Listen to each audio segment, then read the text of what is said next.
आज अपन मिट्टी को उपजाऊ कैसे बनाएं, गोबर, गौमूत्र, गुड़, बेसन व अन्य सामग्री से, इसके बारे में हम जानकारी लेंगे। किसान साथियों, आज जैविक खेती में मिट्टी जो अभी रासायनिकों के प्रयोग के कारण है सख्त हो गई है, उसमें सूक्ष्म जीवाणु की संख्या कम हो गई है। अब हमें वर्तमान में जैविक खेती के लिए सबसे पहले अपने खेत में सूक्ष्म जीवाणु की संख्या को बढ़ाना बहुत आवश्यक है। इसके लिए हम आज एक सूक्ष्म जीवाणु की संख्या एवं सूक्ष्म पोषक तत्वों की संख्या खेत में बढ़ाने के लिए आज जैविक चीज़ों का उपयोग करेंगे और इसके माध्यम से आपको बताएंगे कि इनका उपयोग कैसे करना है। इसके लिए किसान साथियों, सबसे पहले आपको 50 लीटर का एक ड्रम लेना है। इस ड्रम में आपको 10 लीटर पानी डालना है। इस 10 लीटर के पानी के साथ इसमें गाय का गोबर, गाय का ही गौमूत्र और अपने गुड़ और बेसन और अपने बरगद के पेड़ की मिट्टी इसके काम में अपने को लेनी है। जैसे किसान साथियों, अगर हम 10 लीटर पानी ले रहे हैं तो उसमें सबसे पहले अपने ड्रम में 10 लीटर पानी लेना है। 10 लीटर पानी में अपने को 5 किलो गाय का गोबर, ये कम से कम 3-4 दिन पुराना होना चाहिए। सबसे पहले अपन इसको इसमें पानी के अंदर डालेंगे। इसको डालने के बाद इसको अच्छी तरह से पानी, जो सर्वप्रथम पानी डाला था उसमें इस गोबर को अच्छी तरह से मिलाएंगे अपन। डंडे को आपको एक ही तरफ हिलाते रहना है, जैसे घड़ी की सुई की तरफ आप हिला रहे हो तो उसी तरफ हिलाना है। जब गोबर पानी में अच्छी तरह से मिल जाए तो उसके बाद अपने को जो गौमूत्र है, अगर अपन ने 5 किलो गोबर लिया है तो 5 लीटर ही गाय का गौमूत्र लेना है और इसको इसमें मिलाना है। गौमूत्र जो है इसमें नाइट्रोजन, अन्य पोषक तत्व भी होते हैं, ये फंगसनाशी भी होती हैं और इसमें विभिन्न प्रकार के पोषक तत्व होने के कारण फसल को अच्छी पैदावार के लिए काम करवाते हैं। इसलिए किसान साथियों, ये हमने सर्वप्रथम पानी, उसके बाद उसमें गोबर, अब उसमें गौमूत्र डाल दिया है। अब फिर इसको आप अच्छी तरह से मिलाएंगे। अच्छी तरह से इसको हिलाना है और इसको मिलाना है।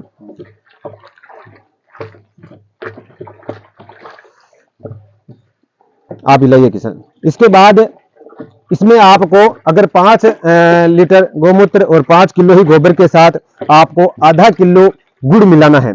गुड़ डली वाला न लेकर के आप जो गन्ने का जो पतला गुड़ होता है वो गुड़ ही इसमें मिलाना है, आधा केजी के लगभग। ये अपन ने ज्यादा ले लिया था, ज्यादा नहीं डालना इसमें अपने को। और गुड़ के बाद आपको बरगद के पेड़ की नीचे की मिट्टी की बात है, यही बढ़िया, बरगद के पेड़ की जो मिट्टी है वो लेनी है।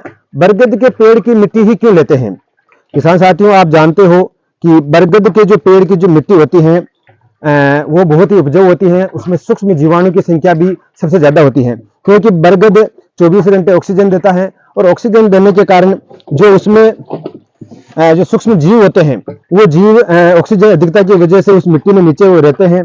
अगर अपन इसमें मिलाएंगे तो इन सूक्ष्म जीवों की संख्या अपने इस जो काढ़े में, जो जैविक काढ़ा बना रहे अपन, जो एक फसलों के लिए बहुत अच्छा आवश्यक है, उसके लिए बहुत ही ये कारगर होगा। इसके लिए अपने को अगर आधा केजी से 1 केजी तक आपको वो मिट्टी लेनी है।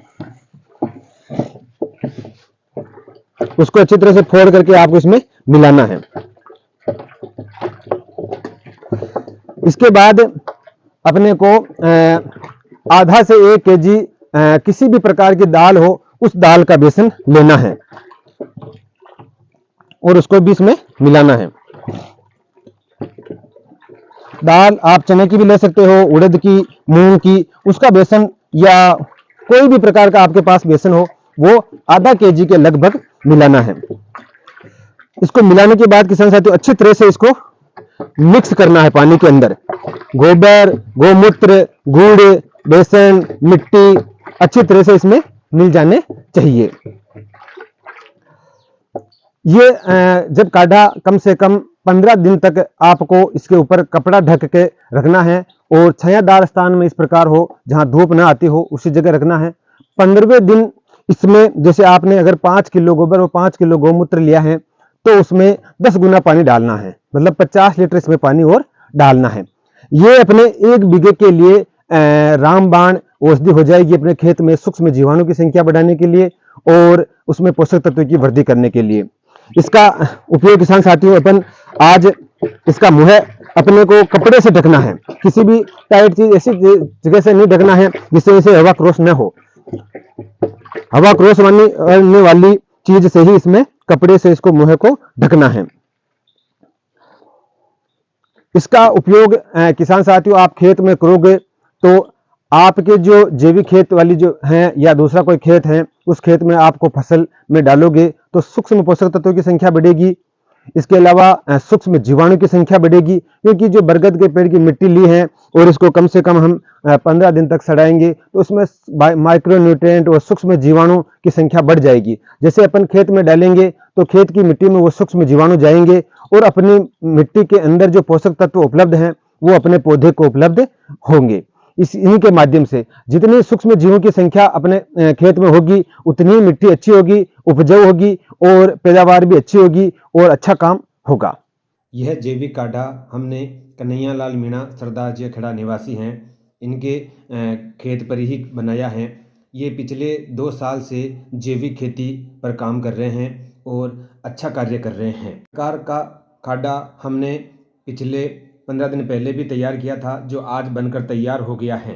हमने जो जैविक काढ़ा तैयार किया था सूक्ष्म जीव और अपने सूक्ष्म पोषक तत्व अपने खेत में बढ़ाने के लिए, ताकि मिट्टी उपजाऊ हो, फसल अच्छी हो और जैविक पूर्णता पैदा हो, अपने रासायनिक खाद और डीएपी यूरिया व रासायनिक कीटनाशकों पर निर्भर न रहना पड़े।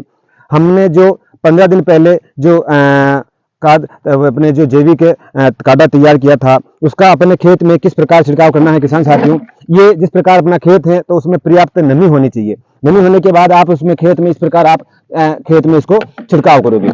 अगर आप इसमें हमने पानी कम डाला है, आपको पर्याप्त पानी डालना है। मतलब जितना आप 5 लीटर अगर गोमूत्र लेते हो, 5 किलो ही अगर आप गोबर लेते हो तो उसका 10 गुना आपको पानी तैयार होने के 15वें दिन आपको उसको पानी डालना है और उस खेत में इस प्रकार आपको मिलाना है।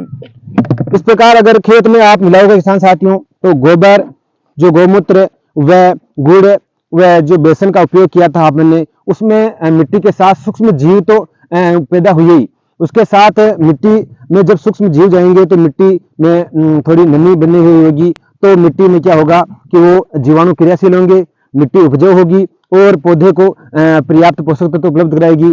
तो अपने को ऊपर से कोई किसी भी प्रकार के रासायनिक खाद की देने की जरूरत